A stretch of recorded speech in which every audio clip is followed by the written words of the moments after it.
প্রিয় দর্শক সবাইকে স্বাগত জানাচ্ছি বার্তা 24 এর পক্ষ থেকে। আজকে আমাদের সাথে অতিথি হয়ে এসেছেন কবি এবং কথা সাহিত্যিক। তো কথা না বাড়িয়ে সরাসরি চলে যাব তার কাছে। কেমন আছেন আপনি?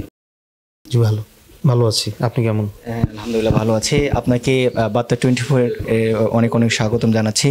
আর নওগাঁ ইতিমধ্যে আপনি অনেক জনপ্রিয় হয়ে গিয়েছেন, আসলে কবিতা লিখেন এবং প্রথম একটি আপনার কবিতা কিংবা উপন্যাস রয়েছে, সেটির মাধ্যমে সারা দেশে ব্যাপক জনপ্রিয় অর্জন করেছেন। সেটির নাম বলবেন এবং লেখালেখি কীভাবে শুরু হলো এটি একটু বলবেন আমাদের।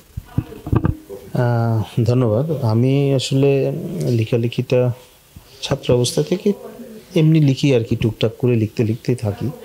এরপর 2022 সালে আমার প্রথম কবিতার বই আলতা রঙের রোদ, 24 সালে মৌনতা, আমার একটা উপন্যাস ছিল মৌনতা, সেটি প্রকাশ হয়েছে। এবং এইবারের বইমেলায় জীবন কাঠগোলাপ ও আমি, এটি মূলত একটি উপন্যাস অন্বেষা প্রকাশন থেকে প্রকাশিত হতে যাচ্ছে। বাংলা একাডেমি বইমেলায় 2025-এ আশা করি এইটিও পাওয়া যাবে। এভাবে লেখালেখিটা ছোটোবেলা থেকেই করছিলাম। ইদানিং লিখছি, আসলে সময়ের ফাঁকে ফাঁকেই লিখে যাচ্ছি। এটা একটি মনের চাহিদা, মনের খোরাক, এখান থেকেই লেখা। আর জনপ্রিয়তার কথা যেটি বললেন, আসলে এটা তো আসলে আপেক্ষিক বিষয়, এভাবে তো জনপ্রিয়তার ব্যাপারটা আলাদা। আমি লিখে যাচ্ছি আমার নিজের ভিতরের তাগিদ থেকে। পাঠক পড়ছে, পাঠকের কাছে হয়তো সমাদৃত হচ্ছে অথবা সমালোচনা হচ্ছে, আমি দুটোই মেনে নিতে রাজি আছি। আসলে কেন লিখেন? এটা একেবারেই মনের খোরাক, মন থেকে চাই তাই লিখি, মনের ভিতর থেকে একটা তাগাদা আসে তাই লিখি। অনেক সময় বিবেকের তাড়নায় লিখি। প্রেক্ষাপট, সমাজ, সামাজিক অবস্থা, রাষ্ট্রীয় ব্যবস্থা, সব কিছু বিষয়গুলোই যখন আপনার ভিতরে অসঙ্গতি মনে হয় তাই লিখি। এভাবেই লেখা। আপনার লেখার দর্শন মানুষের কোন মানবিক কাজে লাগবে? আসলে দেখেন, লেখার দর্শনটা মানুষের কাজে লাগবে। লেখাটা কি? লেখাটা হচ্ছে আপনি যেটা পড়ছেন, পাঠক যেটা পড়ে, এটা হচ্ছে মানুষের মনের মনস্তাত্ত্বিক জায়গাটাকে আরও শার্পনেস তৈরি করে, আরও ধারালো করে, প্রখর করে। তো এটা ফিলোসফির ব্যাপার।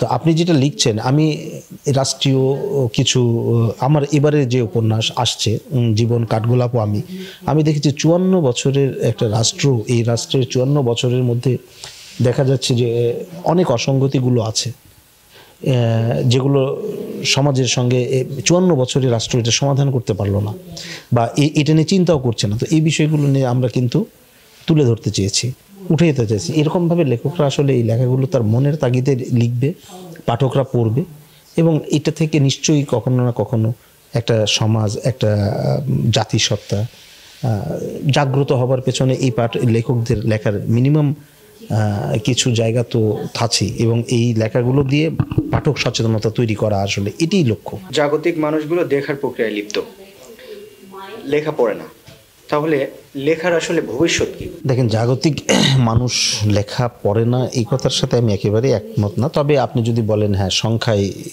সংখ্যার খুবই কম, সংখ্যার অবস্থা যদি বিবেচনা করেন তাহলে হয়তো এইভাবে পড়ে না, কিন্তু লেখার তো একটা ভবিষ্যৎ আছে। আমি যে আপনাকে বললাম যে আগে, যে লেখক কেন লেখে, লেখক লেখে আসলে একটা সচেতন পাঠক সমাজ তৈরি করে। পাঠক সমাজ তো এই সমাজের বাইরের কেউ না। তাহলে মানুষের সচেতনতা তৈরি করবার জন্য ডেফিনেটলি লেখকের লেখার একটা ভূমিকা আছে, এবং লেখকরা চায় আসলে এই পাঠক পড়ুক, এবং যেখান থেকে বললাম তো যে সমাজের একেবারে গভীর থেকে, একেবারে তৃণমূল থেকে বা রুট থেকে যেন সচেতনতাটা তৈরি হয়। তো এভাবে লেখা হচ্ছে। এখন সব লেখাকে আপনি হয়তো একই কাতারে ফেলতে পারবেন না, বাট এমন তো কিছু লেখা আরও নিশ্চয়ই রয়েছে যেগুলো পড়ে পাঠক উপকৃত হচ্ছে। এভাবেই লেখার পড়া বাস্তব কতটা প্রাসঙ্গিক, এটি আপনার জন্য শেষ প্রশ্ন, এটি একটু উত্তর দিবেন। প্রাসঙ্গিক, এটি অনেক ক্ষেত্রেই প্রাসঙ্গিক, এবং এটা বর্তমান সমাজ ব্যবস্থা, এটা চলমান সমাজ ব্যবস্থাটা একটা চলমান প্রক্রিয়া। এটা এখন যেরকমভাবে আছে হয়তো 20 বছর পর আর এক রকমভাবে হবে, কিন্তু লেখাটা কিন্তু আজকে যেভাবে লিখছেন 20 বছর পর আপনি এই একই লেখাটা হয়তো আরেকটু ধরন পাল্টাবে। সুতরাং লেখা সবসময় প্রাসঙ্গিক। হ্যাঁ, তো এই পরাবাস্তব অবস্থায় এই প্রাসঙ্গিক লেখাগুলো মানে সময়ের সাথে সাথে লেখার ধরনটা পাল্টাতে পারে, কিন্তু মূল যে জায়গাটা, অর্থাৎ আপনি যে লেখাটা তৈরি করছেন কার জন্য? পাঠকের জন্য। কেন? কারণ পাঠককে আপনি সচেতন করতে চাচ্ছেন, পাঠকের মনোচিন্তার জগৎটাকে আরেকটু সমৃদ্ধ করতে চাচ্ছেন। পাঠক যে বিষয়টাকে নিয়ে চিন্তা করছে, পাঠকের চিন্তার জগৎটা যেন একটু সুন্দর এবং সুশ্রী হয়। তো এইটা তৈরি করাই তো লেখকের কাজ, লেখক তো এইভাবে তৈরি করতে চাচ্ছে। সুতরাং লেখার এই যে প্রাসঙ্গিকতা, এটি সব সময় আছে, আজকে যেমন আছে 20 বছর পরেও আছে, শুধু ধরনটা পাল্টাতে পারে, বাট প্রাসঙ্গিকতা অস্বীকার করবার উপায় নেই। আচ্ছা, আমরা আসলে দেখেছি যে বইমেলায় আপনার একটি বই ব্যাপক জনপ্রিয় হয়েছে এবং সেই বইটির নাম হচ্ছে মৌনতা। এটি আপনার লেখালেখির মাত্রাকে আরও মনোবল প্রসার করেছে। আসলে এই যে একটা মানুষের মাঝে এই বইটা ছড়িয়ে গিয়েছে, মানুষ খুব সাদরে গ্রহণ করেছে এবং আপনার লেখাগুলো পড়ে খুবই মানে আবেগপ্রবণ, যেটাকে বলে আবেগপ্রবণ হয়েছে এবং ভালো লেগেছে সর্বশেষ যেটি কথা। তো আপনার মানুষের যে ভালো লাগছে এবং আপনাকে বলছে, বিভিন্ন স্টলে গিয়ে ছবি তুলছে আপনার সাথে, কিংবা এই যে বইয়ের সাথে ছবি তুলছে, তো এই বিষয়টা অনুভূতি কি আপনার একটু শেয়ার করুন। অনুভূতিটা তো নিঃসন্দেহে আনন্দের, আনন্দ থাকবে, এটাই স্বাভাবিক। লেখকের কাছ থেকে পাঠক যখন বই সংগ্রহ করে, এটি লেখকের ভিতরে একটি আলাদা আনন্দের তৈরি করে, আনন্দ ধারা তৈরি করে। কিন্তু আপনি যেটা বলেছেন, আসলে যেমন বলেছেন, আমার অর্থাৎ 24শে বইমেলায় প্রকাশিত হয়েছিল মৌনতা উপন্যাস নিয়ে, সেটি যেমন জনপ্রিয়তা পেয়েছে, সমালোচনাও তো হয়েছে। আমি সমালোচনাকে গ্রহণ করি।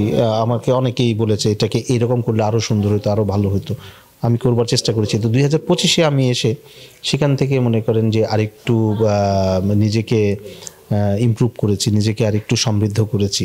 আমার 2025-এর যে জীবন কাঠগোলাপ ও আমি, এটি লিখেছি, আমি আশা করছি এটিও পাঠকপ্রিয়তা পাবে। এটি একটি সুপাঠ্য উপন্যাস হবে এবং এইখানে সমাজ, জীবন দর্শন, জীবনবোধ সবগুলো বিষয় একসঙ্গে সন্নিবেশিত আছে এবং এই জীবনবোধটাকে, একটা মানুষের জীবনবোধকে উঠিয়ে নিয়ে আসবার জন্য সমাজের অসঙ্গতিগুলোকে একেবারে সুনিপুণভাবে দেখানো হয়েছে এখানে। তো আমি আশা করছি 24-এর মৌনতার সাথে সাথে 25-এর জীবন কাঠগোলাপ ও আমি, এটিও পাঠকপ্রিয়তা পাবে এবং এটিও একটি সুপাঠ্য উপন্যাস হবে। ধন্যবাদ আপনাকে। বার্তা 24-এর পক্ষ থেকে আবারও স্বাগতম জানাচ্ছি। অনেক ধন্যবাদ, আপনি সময় দিয়েছেন। প্রিয় দর্শক, দেখতে দেখতে একেবারে শেষের পর্যায়ে চলে এসেছি। আজ আর নয়, দেখা হবে অন্য কোনো পর্বে, অন্য কোনো আয়োজনে। ততক্ষণ ভালো থাকবেন, সুস্থ থাকবেন, বার্তা 24-এর সাথেই থাকবেন। আল্লাহ হাফেজ।